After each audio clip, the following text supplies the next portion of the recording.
দেশৰ প্ৰধানমন্ত্ৰীগৰাকীয়ে নিজকে চায়ৱালা বুলি কৈ গৌৰৱ অনুভৱ কৰে। গতিকে সেইগৰাকী প্ৰধানমন্ত্ৰীক আমি বিশেষভাৱে আহ্বান জনাব বিচাৰিছোঁ অসমৰ চাহ উদ্যোগৰ উত্তৰণৰ কাৰণে এক বিশেষ পেকেজ ঘোষণা কৰিব লাগে আৰু এই চাহ জনগোষ্ঠীটোৰ ভূমিৰ সমস্যা, শিক্ষা, স্বাস্থ্য সকলো সমস্যা সমাধানৰ কাৰণে বিশেষ উদ্যোগ গ্ৰহণ কৰিবলৈ কৰম সন্মিলনৰ পৰা দাবী উত্থাপন কৰিছোঁ। চেপনবাসীৰ ৰাইজে খুব আন্তৰিকতাৰে সৈতে আৰু খুব মাটিৰ সৈতে সম্পৃক্ত হৈ এই কৰম সন্মিলন ভাগৰ আয়োজন কৰে। 10ম বাৰ্ষিক কৰম সন্মিলন ৰাইজৰ উদ্যোগত। গতিকে ইয়াত আহি উপস্থিত হোৱাৰ এটা সুকীয়া অনুভৱ আৰু গভীৰ উপলব্ধিৰে সৈতে আজি ইয়াতো এই কথাটোৱে মই কৈছোঁ, চাহ জনগোষ্ঠীটোৱে আমি অসমত চাহ উদ্যোগৰ 200 বছৰ উদযাপন কৰি আছোঁ।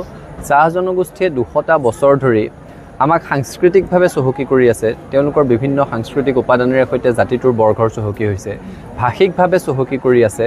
চাদ্ৰী ভাষাৰ জৰিয়তে কেৱল অসমতেই নহয়, বিহাৰ, উৰিষ্যা, ঝাৰখণ্ড, ছত্তীশগড়, ভাৰতবৰ্ষৰ বিভিন্ন প্ৰান্তৰ সৈতে আমাৰ সমিল মিলৰ এখন দুৱাৰ মুকলি কৰিছে।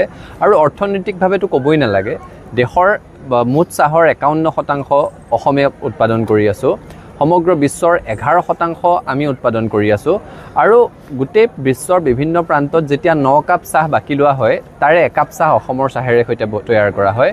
গতিকে তেনে প্ৰেক্ষাপটত এটা জনগোষ্ঠীয়ে ভাষিকভাৱে, সাংস্কৃতিকভাৱে, অৰ্থনৈতিকভাৱে অসমীয়া জাতিটোৰ বৰঘৰ চহকী কৰি আছে আৰু তাৰ পাছতো যদি তেওঁলোকে জীৱনৰ কিছুমান মৌলিক সমস্যাৰ সৈতে যুঁজিব লগা হৈ আছে, ভাল স্বাস্থ্য নাপায়, ভাল চিকিৎসা সেৱাৰ পৰা বঞ্চিত হৈ আছে, ভাল শিক্ষা ব্যৱস্থাৰ পৰা বঞ্চিত হৈ আছে, ভাল খোৱা পানীৰ পৰা বঞ্চিত হৈ আছে, উৰেতো জীৱন শ্ৰম কৰাৰ পাছত যদি জীৱনৰ শেষ কালছোৱাত PFৰ পইচাকেইটাৰ কাৰণে চৰকাৰৰ মুখলৈ বাট চাই থাকিব লগা হয়, তাতকৈ দুৰ্ভাগ্যজনক একো নাই। দেশৰ প্ৰধানমন্ত্ৰীগৰাকীয়ে নিজকে চায়ৱালা বুলি কৈ গৌৰৱ অনুভৱ কৰে। গতিকে সেইগৰাকী প্ৰধানমন্ত্ৰীক আমি বিশেষভাৱে আহ্বান জনাব বিচাৰিছোঁ অসমৰ চাহ উদ্যোগৰ উত্তৰণৰ কাৰণে এক বিশেষ পেকেজ ঘোষণা কৰিব লাগে আৰু এই চাহ জনগোষ্ঠীটোৰ ভূমিৰ সমস্যা, শিক্ষা, স্বাস্থ্য সকলো সমস্যা সমাধানৰ কাৰণে বিশেষ উদ্যোগ গ্ৰহণ কৰিবলৈ কৰম সন্মিলনৰ পৰা দাবী উত্থাপন কৰিছোঁ। চাহ জনগোষ্ঠীটোৱে আমি অসমত চাহ উদ্যোগৰ 200 বছৰ উদযাপন কৰি আছোঁ।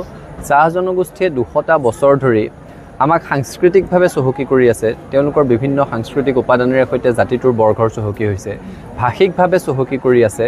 চাদ্ৰী ভাষাৰ জৰিয়তে কেৱল অসমতেই নহয়, বিহাৰ, উৰিষ্যা, ঝাৰখণ্ড, ছত্তীশগড়, ভাৰতবৰ্ষৰ বিভিন্ন প্ৰান্তৰ সৈতে আমাৰ সমিল মিলৰ এখন দুৱাৰ মুকলি কৰিছে আৰু অৰ্থনৈতিকভাৱেতো ক'বই নালাগে, দেশৰ মুঠ চাহৰ 51% অসমে উৎপাদন কৰি আছোঁ।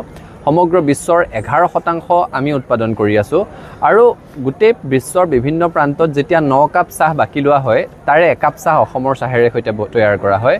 গতিকে তেনে প্ৰেক্ষাপটত এটা জনগোষ্ঠীয়ে ভাষিকভাৱে, সাংস্কৃতিকভাৱে, অৰ্থনৈতিকভাৱে অসমীয়া জাতিটোৰ বৰঘৰ চহকী কৰি আছে আৰু তাৰ পাছতো যদি তেওঁলোকে জীৱনৰ কিছুমান মৌলিক সমস্যাৰ সৈতে যুঁজিব লগা হৈ আছে, ভাল স্বাস্থ্য নাপায়, ভাল চিকিৎসা সেৱাৰ পৰা বঞ্চিত হৈ আছে, ভাল শিক্ষা ব্যৱস্থাৰ পৰা বঞ্চিত হৈ আছে, ভাল খোৱা পানীৰ পৰা বঞ্চিত হৈ আছে, উৰেতো জীৱন শ্ৰম কৰাৰ পাছত যদি জীৱনৰ শেষ কালছোৱাত PFৰ পইচাকেইটাৰ কাৰণে চৰকাৰৰ মুখলৈ বাট চাই থাকিব লগা হয়, তাতকৈ দুৰ্ভাগ্যজনক একো নাই। দেশৰ প্ৰধানমন্ত্ৰীগৰাকীয়ে নিজকে চায়ৱালা বুলি কৈ গৌৰৱ অনুভৱ কৰে।